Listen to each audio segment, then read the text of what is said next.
Hi friends, welcome to my channel. మిత్ర tender ఓడిపోయినందుకు డల్గా అన్నం తినకుండా రూమ్లో ఉంటాడు. ఇక అరవిందమాలిని వెళ్ళి బ్రతిమిలాడినా కూడా మిత్ర అన్నం తినడానికి రాడు. ఇక మిత్ర అన్నం తినకపోవడంతో అరవిందమాలిని వాళ్ళ అత్తయ్య గారు ఇద్దరు డల్గా హాల్లో కూర్చుంటారు. ఇక లక్కీ డిన్నర్ టైంకి వచ్చి అరవిందమాలిని బామ్మగారిని ఇలా అంటూ ఉంటుంది. ఏంటి మీరు అన్నం తినరా ఏంటి అని అడుగుతూ ఉండగా ఇక అరవిందమాలిని మాకు ఆకలిగా లేదమ్మా, నువ్వు వెళ్ళి తినే అని అంటుంది అరవింద లక్కీని. ఇక లక్కీ ఏంటి నాన్న లేకుండా ఈ లక్కీ ఎప్పుడైనా అన్నం తిందా అని అడుగుతూ ఉంటుంది.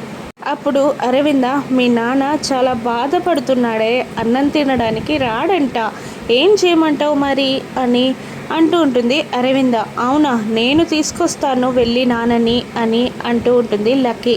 ఇక లక్కీ వెళ్తూ ఉండగా అరవింద నేను పిలిస్తేనే మీ నాన్న రాలేదే, నువ్వు పిలిస్తే వస్తాడా అని అరవింద అంటూ ఉండగా ఇక వెళ్తున్న లక్కీ మళ్ళీ అరవింద దగ్గరికి వచ్చి ఓయ్ అరవిందమాలిని గారు, మీకు ఒకటి చెప్పనా, మీరు నేను ఒక్కటేనా, కూతురి మాటకున్న విలువ తల్లి మాటకుంటుందా, ఉండదు అని అంటూ నేను నాన్నని ఎలాగైనా భోజనానికి తీసుకొస్తాను అంటూ అరవిందతో ఛాలెంజ్ చేసి మరీ లక్కీ మిత్రాని భోజనానికి పిలవడానికి పైకి వెళ్తుంది. ఇక మిత్ర నిజంగా లక్కీ నాకు ఆకలిగా లేదు, నువ్వు వెళ్ళి తినే అని అంటుండగా ఇక లక్కీ డల్గా కూర్చుంటుంది.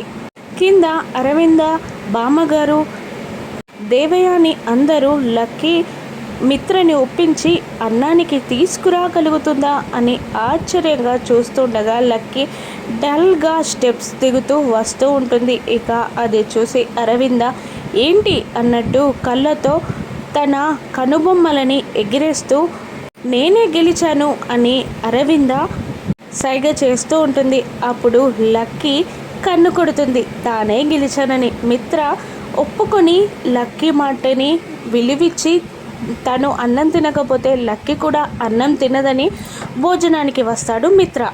అసలు ఏం చెప్పి లక్కీ మిత్రని భోజనానికి ఒప్పించిందో రాను ఎపిసోడ్స్లో చూద్దాం. Thank you for watching.